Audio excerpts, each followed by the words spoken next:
নমস্কাৰ আপোনালোকক স্বাগতম জনাইছোঁ মোৰ অন্য এটা ভিডিঅ'লৈ। আজি আপোনালোকলৈ লৈ আহিছোঁ এটা ৰেচিপি। হাজবেণ্ডে আনিছিলে অলপ পকা জলফাই আৰু সেইখিনি পাই ভাবিলোঁ যে জ্বলা মিঠা আচাৰকে বনাওঁ জলফাই, আৰু বতৰটো আজি বহুত ধুনীয়া, সেইকাৰণে ধুই লৈ এনেকৈ ধুনীয়াকৈ ৰ'দত দিলোঁ জলফাইকেইটা, আৰু তাৰপাছতে এনেকৈ দীঘল দীঘলকৈ কাটি ল'লোঁ। আপোনালোকে যিটো চেপত ভাল পায় সেইটো চেপত কাটি ল'লে হ'ব। তাৰপাছতে ল'লোঁ গুড়, যিহেতু মিঠা আচাৰ বনাম। তাৰপাছতে ল'লোঁ 5 ফুৰণ, জিৰা ধনিয়া গুড়ি, তেজপাত, শুকান জলকীয়া, নিমখ আৰু চেনি।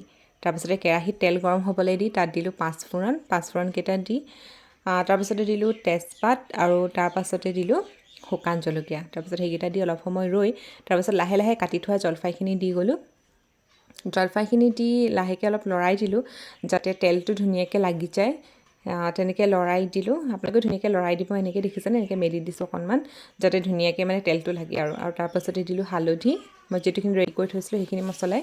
হালধিখিনি দিয়াৰ পাছত দিলোঁ যিটো জলকীয়া গুড়ি দিলোঁ। তাৰপাছতো ধুনীয়াকৈ লৰাই দিলোঁ যাতে মানে ধুনীয়াকৈ লাগি যায় চবতে, সেইটো তেনেকৈ লৰাই দিলোঁ। তাৰপাছতে তাত দিলোঁ নিমখ সোৱাদ অনুযায়ী, সেইটো আপোনালোকে নিজৰ সুবিধামতে দি দিব। তাৰপাছতে দিলোঁ ধনিয়া গুড়ি, আৰু সেইখিনি দিও আকৌ ধুনীয়াকৈ লৰাই দিলোঁ যাতে মানে চব লাগি যায় তেনেকৈ। আৰু তাৰপাছতে এনেকৈ লৰাই দিয়াৰ পাছত দেখিছে এইটো কালাৰটো অলপ অলপ আহিছে। আৰু এতিয়া আকৌ তাৰপাছতে দিলোঁ গুড়টো, যিহেতু মিঠা আচাৰ কৈছোঁ আগতে।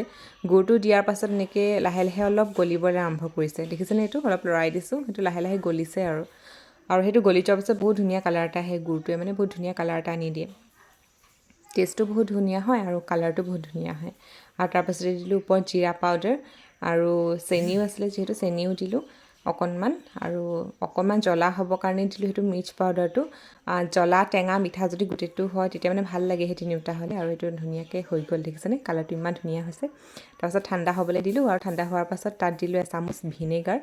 যদি আপোনালোকে সোনকালে খাই শেষ কৰে তেতিয়া ভিনেগাৰটো নিদিলেও হয়, কিন্তু আমাৰ যিহেতু কমকৈ খোৱা হ'ব সেইকাৰণে দুদিনমান থাকিবৰ কাৰণে তাত দিলোঁ ভিনেগাৰ, আৰু লৰাই দি এনেকৈ গ্লাছৰ বাউল এটাত মানে দি দিলোঁ।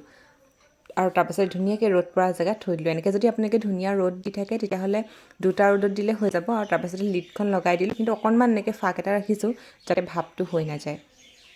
গতিকে এইটোৱে আছিলে মই আচাৰ বনোৱা পদ্ধতিটো। আপোনালোকে ট্ৰাই কৰি চাবচোন, একেবাৰে সহজ হয় আৰু খাবলৈও বহুত টেষ্টি হয়।